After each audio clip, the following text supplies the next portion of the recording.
तो आज का हमारा एक बड़ा ही इम्पॉर्टेंट टॉपिक है और उस टॉपिक का नाम है कार्बन डेटिंग विधि। मैंने किताबों में देखा कि इस विधि के बारे में बड़ा उल्लेख मिलता है और छात्रों को कन्फ्यूज़न होता है कि आखिर ये कार्बन डेटिंग विधि होती क्या है। जैसे आप लोगों ने देखा भी होगा कि साइंटिस्ट डायनासोर की उम्र बता देते हैं कि डायनासोर कितने साल पहले रहा है, या कोई एस्टेरॉयड का टुकड़ा आया धरती पे और उसको वो देख के बता देते हैं कि आखिर उसकी उम्र क्या रही होगी। किसी मछली के शरीर का टुकड़ा मिल गया या उसकी हड्डियाँ मिल गई तो उसको वो चेक करते हैं, चेक करके बता देते हैं कि ये मछली कितने साल पुरानी है। कुछ ऋषि मुनि का हड्डी मिल गया, उसको देख के बता देंगे। पेड़ पौधे हैं, उसको देख के बता देते हैं। चट्टान मिले, हीरे मिले, कोयला मिलते हैं, उन सबको चेक करके बता देते हैं कि आखिर ये जो मटेरियल मुझे मिला है वो कितने साल पुराना है। और उसको जांच करने की जो विधि होती है उसी को हम क्या बोलते हैं, कार्बन डेटिंग विधि बोलते हैं। इसके अलावा भी 2-3 और विधियाँ होती हैं। एक विधि का नाम है यूरेनियम डेटिंग विधि और जो अगली वाली विधि है उसको बोलते हैं पोटेशियम आर्गन विधि। और आखिर ये काम कैसे करता है उसी के बारे में आज हम लोग जानने वाले हैं। तो आज का जो हमारा टॉपिक है वो है कार्बन डेटिंग विधि। इस विधि के खोजकर्ता रहे हैं विलार्ड लिब्बी। विलार्ड लिब्बी एक बहुत ही बड़े रसायन शास्त्री रह चुके हैं और इनको 1960 में नोबेल प्राइज़ भी मिल चुका है। तो चलिए हम जानने का प्रयास करते हैं कि कार्बन डेटिंग विधि क्या होती है। तो कार्बन डेटिंग विधि एक वैज्ञानिक तकनीक होती है जिसकी सहायता से जैविक पदार्थों की उम्र ज्ञात की जाती है। एक बात और यहाँ पे ध्यान रखेंगे, मैंने क्या बोला, जैविक पदार्थ। जैविक पदार्थ का मतलब क्या होता है, जिसमें पीछे लाइफ रह चुका है। जैसे मान लीजिए कोई जीव है तो उसमें जीवन रह चुका होगा पहले, उसके अलावा पेड़ पौधे हैं उसमें भी जीवन रहा होगा, लेकिन जो निर्जीव चीज़ें हैं उसकी आयु को आप इस विधि पे नहीं बता सकते हैं। ये विधि सिर्फ जीवों पे ही काम करती है, ठीक है। अब आखिर ये विधि काम कैसे करती है, अब इसको हम लोग डिटेल्स में समझने का प्रयास करते हैं। जो पहला स्टेप है उसमें आप ध्यान रखेंगे कि सबसे पहले हमें करना क्या होगा। मैंने इसको 4 स्टेप में बांटा है। जो फर्स्ट स्टेप होता है ना, उसमें सबसे पहले क्या करना होगा कि किसी जैविक वस्तु का पुराना नमूना लिया जाएगा। जैसे मान लीजिए डायनासोर की हड्डी मिल गई, किसी मछली का कंकाल मिल गया या किसी इंसान का कंकाल मिल गया। अब हमें जांच करना है कि आखिर वो इंसान कितने साल पुराना है। अब उसको जांच करना है तो सबसे पहले क्या लीजिएगा, उसका एक नमूना ले लेना है। दूसरे स्टेप में क्या करना होता है कि नमूने को साफ़ किया जाता है ताकि धूल मिट्टी आधुनिक कार्बन हट जाएँ। अब जो नमूना होता है ना उसको ठीक से साफ़ सुथरा कर देते हैं। साफ़ सुथरा करने के बाद उसमें हम बोलेंगे सर साफ़ सुथरा क्यों करते हैं। साफ़ सुथरा करने के पीछे कारण है ताकि उस पर फर्स्ट की धूल मिट्टी हट जाए वहाँ से। और होता क्या है कि जो वातावरण में कार्बन होता है ना वो फिर से उसमें चला जाता है। समझ में आ रही है बात। तो उसी को हटाने के लिए हम लोग क्या करते हैं, उसकी साफ़ सफाई करते हैं। थर्ड स्टेप क्या होता है कि एएमएस की सहायता से, एएमएस क्या होता है, ये एक मशीन होती है जो ये बताती है कि ये धीरे धीरे कितनी तेज़ी से डिके कर रहा है, ख़त्म हो रहा है। अब ये टर्म थोड़ा सा भारी लग रहा होगा, आगे इसको हम क्लियर करते हैं अभी। और जो चौथा स्टेप है, इस चरण में जीवित वस्तु में पाई जाने वाली C14 की तुलना की जाती है। अब हमारा काम होता है कि कार्बन 14 को चेक करना है कि आखिर ये कितनी बची हुई है इस जीव में। अब एक बार इसको हम और थोड़ा सा बेसिक से लेकर चलते हैं। जैसे आप लोग एक बात याद रखेंगे, कोई भी जीव हो वो हमेशा वातावरण से क्या अवशोषित करते रहता है, तो कार्बन अवशोषित करते रहता है। और कार्बन के बारे में एक बात याद रखेंगे कि जो कार्बन होता है ना उसके 3 समस्थानिक होते हैं। एक होता है C12, एक होता है C13 और एक होता है C14। जो पहला वाला है C12 ये सबसे सामान्य है और पृथ्वी पर सबसे अधिक पाया जाता है, लगभग 98.9%, मतलब लगभग 99% पाया जाता है। और ये सबसे अस्थाई होता है, इसमें कोई भी क्षय या डिके नहीं होता है। अगर 5000 साल पहले भी जाके देखेंगे या अभी भी देखेंगे तो पहले जितना था आज भी उतना ही रहने वाला है। और जो C13 है ये भी क्या है, अस्थाई होता है और इसमें भी कोई चेंज नहीं होता है। और जो C14 होता है ये होता है अस्थाई, यानी अनस्टेबल होता है।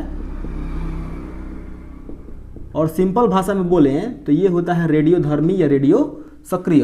अब रेडियो सक्रिय का मतलब क्या होता है, रेडियो सक्रिय का मतलब होता है ना कि अब रेडियो सक्रियता एक ऐसा गुण होता है जिसमें कोई वस्तु लगातार अल्फा किरण, बीटा किरण और गामा किरणों को निकालते रहती है, उसी को हम रेडियो सक्रियता कहते हैं। और ये जो है इनको बोलते हैं आइसोटोप या समस्थानिक। अब आएगा सवाल कि सर समस्थानिक क्या होता है। समस्थानिक को सिंपल भाषा में समझना चाहते हैं ना तो बस ये समझिए, कोई भी तत्व हो उसके जो परमाणु होते हैं उस परमाणु की खास बात क्या होती है। आप लोग जानते भी होंगे कि परमाणु में 3 कण होते हैं। पहला होता है प्रोटॉन, दूसरा होता है न्यूट्रॉन और तीसरा होता है इलेक्ट्रॉन। अब जो प्रोटॉन होता है ना वही उसके परमाणु संख्या को बताता है। यानी कि यहाँ पे C12 लिखा है ना तो समझ जाना है कि इसमें 6 प्रोटॉन है, इसीलिए कार्बन 6 पे होता है। इसमें भी 6 प्रोटॉन होंगे और इसमें भी 6 प्रोटॉन होंगे। अब सवाल आता है कि सर उसका 12, इसका 13, इसका 14 है, तो वो डिफरेंस आता है न्यूट्रॉन की संख्या से। तो जो पहला हमने लिखा है ना C12, तो समझना इसमें प्रोटॉन 6 है और न्यूट्रॉन भी कितना है, 6 है। जो C13 है इसमें प्रोटॉन 6 है और न्यूट्रॉन 7 हो गए हैं, एक बढ़ गया है ना, तो 7 6 कितना हो जाएगा, 13 हो जाएगा। और जो C14 होते हैं उसमें प्रोटॉन हो जाएगा 6 और जो न्यूट्रॉन होते हैं वो होते हैं 8। अब तो सवाल यही है कि सर यहाँ पे जो आपने लिखा है कि न्यूट्रॉन की संख्या 8 हो गई है, आखिर ये हुआ कैसे? सवाल तो यही है। तो ये एक समस्थानिक है। समस्थानिक की परिभाषा ही यही है कि वैसे परमाणु जिसमें प्रोटॉनों की संख्या बराबर हो और न्यूट्रॉनों की संख्या क्या हो, अलग हो। ये सिंपल परिभाषा और बोलना चाहते हैं तो ये बोल सकते हैं कि वैसे परमाणु जिनमें प्रोटॉन की संख्या बराबर हो, यानी कि परमाणु संख्या क्या हो, बराबर हो, प्रोटॉन की संख्या को ही परमाणु संख्या कहते हैं। परमाणु संख्या बराबर हो, द्रव्यमान संख्या क्या हो, अलग हो, उसे समस्थानिक कहते हैं। परमाणु संख्या बराबर और द्रव्यमान संख्या अलग, उसी को हम क्या बोलेंगे, समस्थानिक। तो यहाँ पे देखिए ना, कार्बन की परमाणु संख्या तो 6 होती ही है, तो परमाणु संख्या बराबर है और द्रव्यमान क्या है, 12 13 14 है, तो ये अलग अलग है ना, तो इसी को हम क्या बोलेंगे, समस्थानिक बोलते हैं। हाइड्रोजन भी होते हैं, उसके भी 3 समस्थानिक होते हैं, आप लोग याद रखेंगे 1H1 1H2 और 1H3 होता है। तो वैसे ही 3 समस्थानिक है और इसमें सबसे जो अस्थायी होता है वो होता है C14 और इसी की सहायता से हम क्या करते हैं, कार्बन डेटिंग विधि को जानते हैं। अब C14 आया कहाँ से, सवाल तो यही है। C14 आने का पीछे एक कारण समझिएगा, थोड़ा डिटेल्स में चलिए। हमारी जो पृथ्वी है ना, उससे हमेशा कॉस्मिक किरण, पृथ्वी पर कॉस्मिक किरणें आते रहती है अंतरिक्ष से, और वो कॉस्मिक किरणें और कुछ नहीं होती हैं, प्रोटॉन होती हैं, प्रोटॉन, तीव्र ऊर्जा वाली प्रोटॉन होती हैं। अब आपको पता ही होगा कि जो हवा होता है उसमें 78% नाइट्रोजन होता है, अब 78% नाइट्रोजन है। अब वो नाइट्रोजन है तो एक बात बताओ, नाइट्रोजन में क्या होगा, तो जो नाइट्रोजन होता है ना, जो नाइट्रोजन है ना, नाइट्रोजन में होते हैं, नाइट्रोजन इसकी परमाणु संख्या होती है 7 और जो द्रव्यमान होता है वो होता है 14। यानी सिंपल सी बात है, इसमें कितने प्रोटॉन होंगे, तो इसमें प्रोटॉन की संख्या होगी 7 और न्यूट्रॉन कितना होगा, तो 7 होगा, तभी ना 7 7 मिल के और परमाणु भर कितना बना देंगे, 14 बना देंगे। तो 7 को प्रोटॉन है और 7 को क्या है, इसमें न्यूट्रॉन है। अब देखिए असली खेल चालू है। अब आएगा ना, देखो फर्स्ट स्टेप में क्या, कॉस्मिक किरणें पृथ्वी के वायुमंडल में उपस्थित N2 से टकराती हैं। जब कॉस्मिक किरण टकराएगी ना, तो जो प्रोटॉन होता है वो जाता है और इससे टकराता है नाइट्रोजन से। अब जैसे टकराएगा ना, न्यूट्रॉन आके टकराएगा, तब तक इसमें से एक प्रोटॉन को क्या कर देगा, बाहर निकाल देने वाला है। N2 से टकराकर एक न्यूट्रॉन बाहर कर देती है। अब जैसे कॉस्मिक किरणों से प्रोटॉन टकराएगा तो एक न्यूट्रॉन क्या हो जाएगा, बाहर हो जाएगा। अब वही जो न्यूट्रॉन बचा हुआ है ना, ये किसी अन्य नाइट्रोजन के साथ जाके टकराने वाला है और ये जैसे ही टकराएगा ना, तो उसमें से एक प्रोटॉन को कम कर देगा। यानी जो प्रोटॉन पहले नाइट्रोजन में कितने थे, 7 थे, अब उसकी संख्या घट के कई गो हो जाएगी, 6 गो हो जाएगी। समझ में आ रही है बात। अब जब प्रोटॉन की संख्या 6 हो गई तो परमाणु संख्या भी तो 6 हो जाएगी ना। बस यही नाइट्रोजन, ये जो 6 है, यही क्या बन जाता है, कार्बन बन जाता है। अब भार तो 14 का 14 ही रहने वाला है, क्योंकि प्रोटॉन और न्यूट्रॉन दोनों का भार क्या होता है, बराबर होता है। बस इसका भार कितना हो गया, तो C14, और ये एक अस्थायी होता है और रेडियोधर्मी होता है, यानी इससे हमेशा अल्फा कण, बीटा किरण और गामा किरण निकलते रहती है। तो यही अब जो कार्बन 14 बना है, C14 बना है, ये क्या है, अस्थायी है। अब ये अस्थायी है ना, तो ये फटाक देना जो वातावरण में ऑक्सीजन होता है उसी से क्रिया करेगा। अब वातावरण से क्रिया करके क्या बना देगा, CO2 बना देगा। और आप एक बात जानते होंगे कि जो हरे पेड़ पौधे होते हैं वो अपना भोजन प्रकाश संश्लेषण की क्रिया से बनाते हैं, और प्रकाश संश्लेषण की क्रिया में क्या बनता है, तो ग्लूकोज बनता है, और ग्लूकोज का फॉर्मूला होता है C6H12O6। अब वो ग्लूकोज बनेगा, भोजन बन गया है, अब वो किस रूप में संचित रहेगा, तो ग्लूकोज के रूप में पेड़ पौधों में संचित रहता है। अब कार्बन कहाँ चला चुका है, पहले कार्बन था वातावरण में, पहले कॉस्मिक किरण आकर नाइट्रोजन से टकराई और क्या बना दी, C14, और ये C14 ऑक्सीजन से क्रिया करके CO2 बनाया। CO2 को पेड़ पौधे ग्रहण किए। अब CO2 को ग्रहण किए हैं तो वो पेड़ पौधे में क्या चला जाएगा, कार्बन चला जाएगा। और वो जो कार्बन है, अब जो पेड़ पौधे हैं उसको तो जानवर खाने वाले हैं, गेहूँ खा रहे हैं, चावल खा रहे हैं या मक्का खा रहे हैं, कोई भी फसल खा रहे हैं, तो उसमें कार्बन की मात्रा है, क्योंकि वो वातावरण से क्या खींच रहा है, कार्बन को खींच रहा है। और वही कार्बन किस में चला गया है, जीवों में चला गया है। अब वो पेड़ पौधों को आप खाइएगा तो आप में नहीं जाएंगे। अब बोलेंगे सर हमने के तो मांसाहारी ही सन, तो बबुआ हमार मुर्गा मुर्गी खलनु, तो मुर्गा मुर्गी खइब तो वो पेड़ पौधा को खाता है, सब छोटे छोटे कीड़े को खाता है, कीड़वा पेड़ पौधे को खाता है, तो पेड़ पौधे से कीड़वा में जाएगा, आ कीड़वा को मुर्गा मुर्गिया खा रहा है तो मुर्गा मुर्गिया में, अब मुर्गा मुर्गिया को आप खा रहे हैं तो आप में चला गया, मुर्गा मुर्गिया से आप में चला गया। अब होगा क्या कि बस अब वही हमें चेक कर लेना है कि हमारी बॉडी में C14 कितना बचा हुआ है।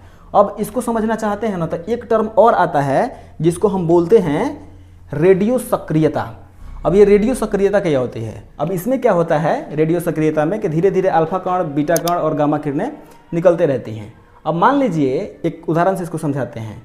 आपके पापा जी आपको 10,000 रुपया दिए और बोले ना कि बबुआ ले लो और लेके इसको खर्चा करो। अब बबुआ की आदत है ना कि हर एक 15 दिन में जितना पैसा उसको मिलता है ना उसको आधा कर देता है। यानी अब 15 दिन के बाद उसके पास जाएंगे तो वो कितना खर्चा कर चुका होगा, तो 5,000 खर्चा कर चुका होगा और 5,000 उसके पास बचा होगा। फिर अगले 15 दिन में जाएंगे तो देखेंगे कि 5,000 का कितना बना चुका है, 2500 बना चुका है। फिर अगले दिन में 2500 का आधा कर देगा, यानी 1250 रुपये कर देगा 15 दिन में। फिर अगले 15 दिन में गए तो इसको कर देगा 625 रुपया। समझ में आ रही है बात? तो उसी प्रकार मान लीजिए कि हमने एक लकड़ी का टुकड़ा लिया और हमें पता करना है कि उस लकड़ी के टुकड़े का एज कितना है। अब लकड़ी के टुकड़े का एज पता करना है तो हम उसमें किस चीज़ की मात्रा नापेंगे, कार्बन 14 की। अब जो कार्बन 14 है उसकी मात्रा को नापना है तो क्या करना होगा, पहले AMS लाना होता है। ठीक है, AMS का फुल फॉर्म होता है आर्कियोलॉजिकल मास स्पेक्ट्रोस्कोपी, ऐसा ही कुछ होता है। तो उससे जाके चेक करते हैं। अब जो कार्बन 14 होता है ना, इसकी जो अर्ध आयु होती है वो होती है 57 से 30 वर्ष। यानी शुरू में मान लीजिए कि उस लकड़ी के टुकड़ा में, जब लकड़ी का टुकड़ा जीवित होगा उसमें कितना कार्बन रहा होगा, तो 100% रहा होगा, पूरा का पूरा उसमें है। लेकिन जैसे वो पेड़ मरा होगा, जब खत्म हुआ होगा, तो सिंपल सी बात है वो C14 को अवशोषित नहीं करेगा, कार्बन 14 को नहीं खींचेगा। अब आगे जैसे बढ़ेंगे ना तो हम जाके चेक करते हैं कि आखिर इस लकड़ी में C14 की कितनी मात्रा बची है। अब मान लीजिए कि उसमें 50% मात्रा बचबे किया है, किसका, C14 का। तो अब उससे हम समझ जाएंगे कि अब तो ऑब्वियस सी बात है कि जो C14 होता है वो आधा कितने समय में हो जाएगा, तो 57 से 30 वर्ष में। अब जाके चेक किए तो वास्तव में उसमें 50% बचा हुआ था। अब इसका मतलब क्या है कि जो उसकी आयु है वो कितनी वर्ष है, तो 57 से 30 वर्ष है। फिर उसके जस्ट 57 से 30 वर्ष बाद पहुँचे ना, ये चेक किए हम, तो उसकी मात्रा 25% बच जाएगी। किसकी, C14 की। अब यानी कि अगर हम एक लकड़ी का टुकड़ा लिए, उसको चेक किए, 50% बचा हुआ है, तो समझ जाएंगे कि एज कितना हो चुका है उसका, 57 से 30 वर्ष। फिर जाके चेक कर रहे हैं तो उसमें बचा है क्या, 25%। अब 25% बचा हुआ है ना, तो इन दोनों एजों को क्या कर देना है, जोड़ देना है। तो 11,490 वर्ष, इतना तक इतना एज मिला मुझे। तो इससे हम बता सकते हैं कार्बन 14 के आधार पे कि आखिर उसका एज कितना है।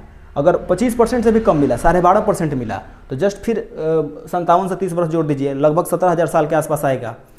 अब इसकी थोड़ी सी खामियां भी ये भी बात याद रखेंगे कि जो कार्बन डेटिंग विधि होता है ना, यानी जो C14 होता है, ये लगभग 50,000 वर्ष में, अब 50,000 वर्ष में पूरी तरह से फिनिश नहीं हो जाएगा, पूरी तरह से खत्म नहीं हो जाएगा। इसकी मात्रा इतनी कम हो जाएगी ना कि उसको कैलकुलेट करना मुश्किल होता है।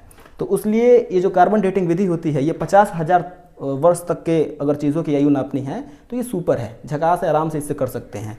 लेकिन अगर इससे कब को नापना है, चाहे मान लीजिए कोई जीव नहीं है, कोई पत्थर मिला है मुझे और उसको चेक करना है कि एज कितना है, तो उसके लिए एक विधि याद रखेंगे, उसको बोलते हैं हम लोग यूरेनियम डेटिंग विधि। और इसके अलावा एक और विधि होती है जिसको बोलते हैं पोटेशियम आर्गन विधि। अब जो यूरेनियम डेटिंग विधि है ना, इसमें क्या होता है, आप लोग जैसे इसमें याद रखें कि जो कार्बन होता है इसके 3 समस्थानिक हैं, कार्बन 12, कार्बन 13 और कार्बन 14। वैसे ही यूरेनियम के 2 समस्थानिक होते हैं, एक होता है यूरेनियम 235 और एक होता है यूरेनियम 238। यानी यूरेनियम का एक भाग होता है 235 और दूसरा होता है 238। अब ये क्या होता है ना कि धीरे धीरे माने समय के साथ ये लेड में बदल जाता है, लेड यानी कि शीशा में बदल जाता है। ठीक है, और Pb206 को, जो यूरेनियम 235 है या 238 है, इसको Pb206 बनने में कितना समय लगता है बबुआ, तो ये लगता है लगभग 4.27 वर्ष, मान लगभग 4 अरब वर्ष से ऊपर।